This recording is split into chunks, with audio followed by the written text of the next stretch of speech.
জায়গা কি এটার সাথে আছে? জায়গা না জায়গা কি বাংলাদেশ কাজ করছে। আর আপনার আমাদের এখানে কাজের খরচ যেটা বাংলাদেশের কিছু কর্মী আছে যারা গ্রাম সাসপেক্ট যারা সাসপেক্ট বলতে আমরা যক্ষার লক্ষণ যাদের আছে তাদের খুঁজে বের করে বা ওদের কাছে এসে মানুষ জানায় যে আমার তো কিভাবে জানবেন যে যক্ষার লক্ষণ যেটা যে 2 সপ্তাহের অধিক কাশি সাথে খাবারে অরুচি, ওজন কমে যাওয়া, হঠাৎ জ্বর এসে জ্বরটা ছেড়ে দেওয়া, দুর্বল হয়ে যাওয়া।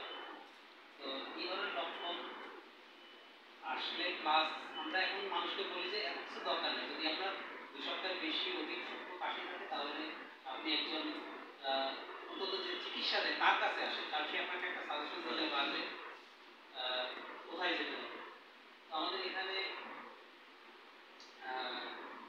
আপনার তারা আসলে আমরা তাদের 2টা নমুনা সংগ্রহ করি। নমুনা কফ হচ্ছে প্রথম যেটা আমরা তাদের সাজেশন দিই, তাদের একটা আমরা পট দিই, যে কোনো পট তারা ইউজ করতে পারবে না, কারণ এটা হাইজিন মেনটেন করার একটা বিষয় থাকে। আপনার আমাদের পট আছে, পট আমরা দিয়ে দিই, দিয়ে ওটাতে পরের দিন সে দেখা গেল যে রাত্রে খাওয়ার পর রাতে ঘুমানোর আগে দাঁত ব্রাশ করবে, করে ঘুমাবে। পরদিন সকালবেলা বুকের ভিতর থেকে প্রথম যে কপটা আসে ওই কপটা পটের আমাদের এখানে আনে এবং আমরা স্পটে একটা কপ নিই। একটা হলো সকালবেলা আর যখন সে জমা দিতে আসছে, এই 2টা স্যাম্পেল আমরা পরীক্ষা করার পরে তো প্রাইমারি মাইক্রোস্কোপিতে পরীক্ষা করা হয়।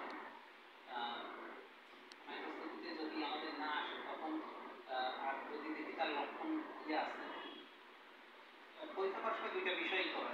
একটা হচ্ছে তাকে আমাদের মেডিকেল অফিসার বা ডাক্তার যারা তারা ট্রিটমেন্ট দিয়ে দেন, হয়তো 7 দিন বা 5 দিন বা 15 দিনের একটা ট্রিটমেন্ট দেয়, সাথে পরীক্ষাটা করায় নাই।